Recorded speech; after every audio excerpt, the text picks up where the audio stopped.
kazi zenu na watu wa Marekani na watu wa Ulaya na watu wa kule Britain na watu wa Ujerumani, ili vijana wa Kenya wafanye kazi ICT hapa Voi, lakini wanafanya kampuni zilizoko Marekani, zilizoko Ujerumani, waweke dola kwa mfuko na waendelee mbele na maisha yao.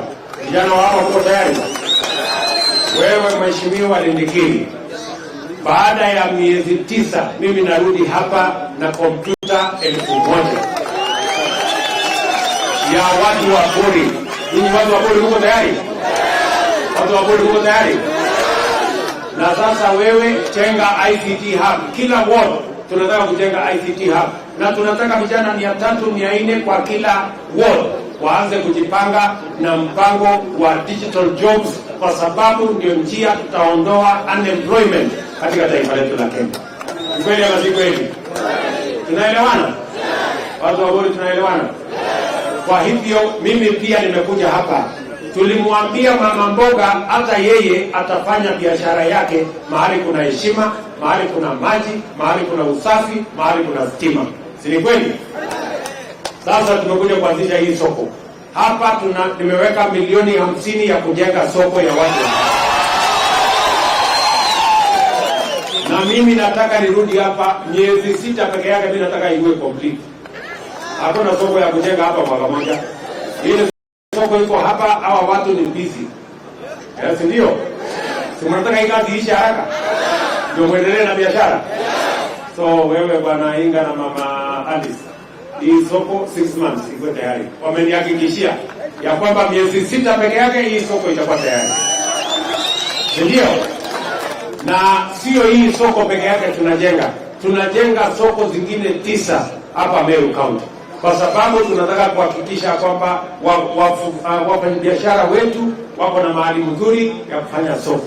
Naanzisha hii soko, naenda kuanzisha soko Kianjai, naenda kuanzisha soko nyingine Mikindori, kesho kutwa mimi niko heri. Na nimekuja na project this time now tunalala hapa. Uko na mahali ya kulala hapa? Nitalala kwa nani? Naona kuna mama hapa ameniambia nilale kwake. Sio nimekubali, nitajipanga hapo. Sinaona hiyo. So na kazi zingine nyingi ambazo tumepangia, tuko na mambo ya kilimo, tuko na mambo ya maji, tuko na mambo ya stima, na yote nimekuja hapa na mambo yenu ya stima. Tayari nimeketi chini na wabunge wenu, nimeketi chini na viongozi wenu wote, na tumekubaliana vile tunapangana kazi iende mbele. Sisi tulikubaliana jameni, tunataka kazi iendelee mbele. Vile vile tumebadilisha sheria kama serikali, na tumekubaliana na county governments hapa Meru. Huyu Kawira nimempatia equipment ya community health promoters 3,700. Hivi unanielewa?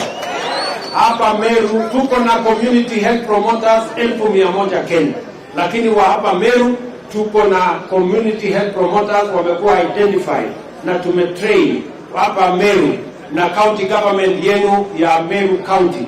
Tuko na community health promoters 3,500 na 700, na tunataka hawa community health promoters wawatembelee nyumbani, wapime pressure yenu, wapime mambo yenu ya sukari, wawaambie kama kuna matatizo.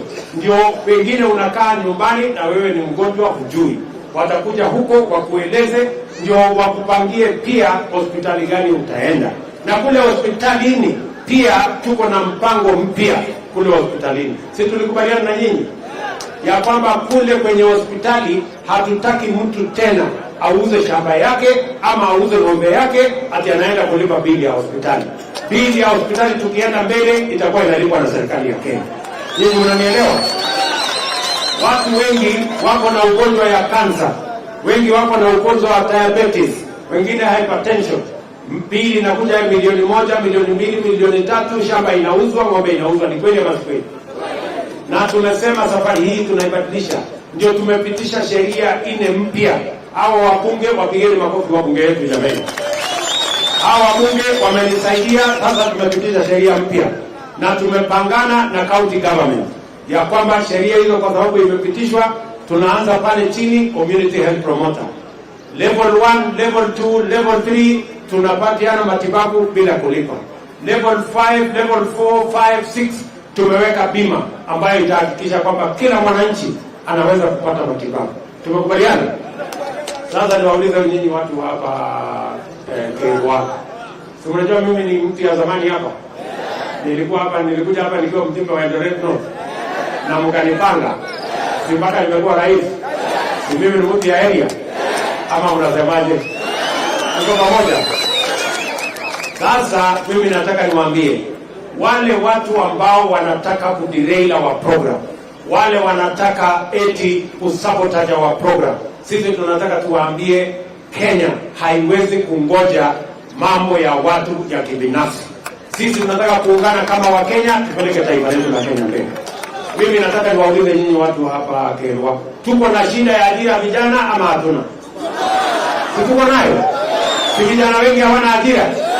Ndio tumepanga program ya housing, tupange ajira ya vijana. Tumepanga program ya digital jobs, tupange ajira ya vijana. Tumepanga mambo ya export of labor, tupange ajira ya vijana. Nikiongea na nyinyi saa hizi, vijana 1120 wanafanya kazi katika program yetu ya digital jobs.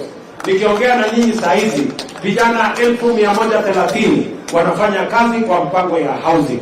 Alafu kuna watu wengine wanasema wanataka kusimamisha hiyo mpango.